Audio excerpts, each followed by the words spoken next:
Shalom Aleichem for Shabbat Vayishlach. Mishnah Yomi is in chapter 11, Mishnah Gimel Yevamot. Hamesh Nashim. There were 5 women. Shenit Arvu Valdotehen. Their sons got mixed up. We don't know which son belongs to which family. This has happened in hospitals and with the newborns, and it also, the Gemara mentions, happened in Jewish history when Jews went into hiding from aggressive Greeks, Romans, etc., and perhaps the very young infants were not in hiding together with the parents, or they were mixed up, and the situation could arise. Higdilu atarovot, all these boys grow up, v'nasu nashim, and they get married, and unfortunately this is Yevamot metu, and they passed away without children. So now we need to know what to do about Yibum and Chalitza. So we're assuming that all of these mixed up sons have a brother, and we know the brother is a vada. We know who his parents are with certainty, but we're not sure that he's related to the boy we think is his brother, who's now deceased, and we have to deal with his widow. What do? Arba holzin la'achat. These 4 surviving brothers, these vadai brothers, do chalitza on each widow. And the 5th one can, if they want to, can marry her in Yibum. The reasoning here is when she got those 4 chalitzas, either one of those brothers was really the biological brother of her deceased husband, and that chalitza worked, and now she can marry anyone, or none of those guys were the real biological brother, and now it's the 5th guy who is, so there'd be a mitzvah of Yibum. Now the Mishnah brings the next step. Who, the last surviving brother who did the Yibum, Ushlosha, and 3 of the other brothers, surviving brothers, Holtzin Lacheretz, they all do Chalitza on the next widow, Ve'echad Miyabim, and another one of the 5 putative brothers, surviving brothers, can marry her in Yibum. And this process repeats until we've dealt with all of the widows. Of course, if they don't want to do Yibum, they could get 5 chalitzas instead of 4 chalitzas in a Yibum. The Mishnah says, Nimtzu, we find at the end of the process, Arba chalitzot v'Yibum l'chol achat v'achat. Each widow of these mixed up tarovot, these mixed up 5 men, needs 4 chalitzas and can, if they want, receive 1 Yibum. The Mishnah Dalit brings a related case. Okay, related here is a double entendre. Ha'isha shenet arva vloda bevlad kalata.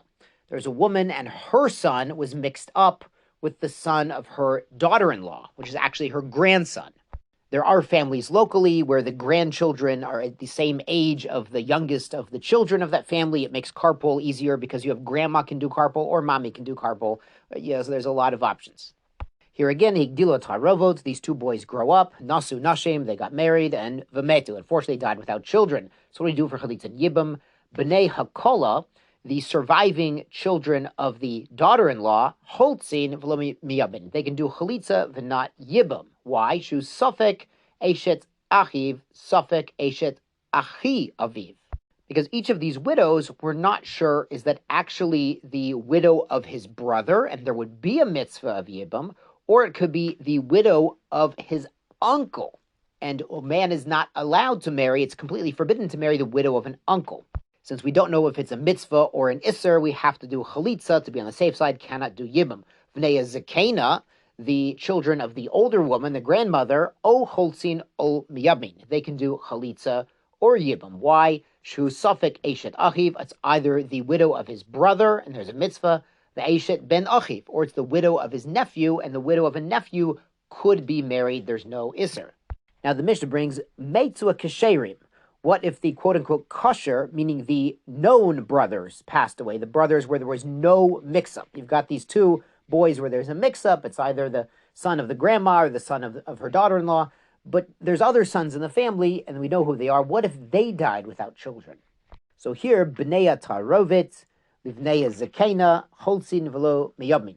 The 2 mixed-up boys, in terms of the children, if the one who deceased was the child of the older one, the grandmother, they have to do chalitza, not Yibum. Why? Shu safek eshet achiv, eshet achi aviv. Because it's a suffix if it's the widow of his biological brother or of his uncle, which is forbidden. Uvnekola, and the sons of if it's the sons of the younger generation that passed away, echad choletz, echad miyabim. So one of the tarovot, one of the mixed up sons can do chalitza, and the other one can, if the couple wants to do Yibum. And of course, they have to go in this order, the chalitza first, because if they do the chalitza first, then if it wasn't the widow of the biological brother, then it does nothing, and they could still do the Yibum. And if this widow was the uncle's brother, then she already got chalitza. That was the nephew from the nephew's brother, and she can now marry anyone, and it wouldn't be a Yibum. Yashar koach, Shabbat Shalom, good Shabbos.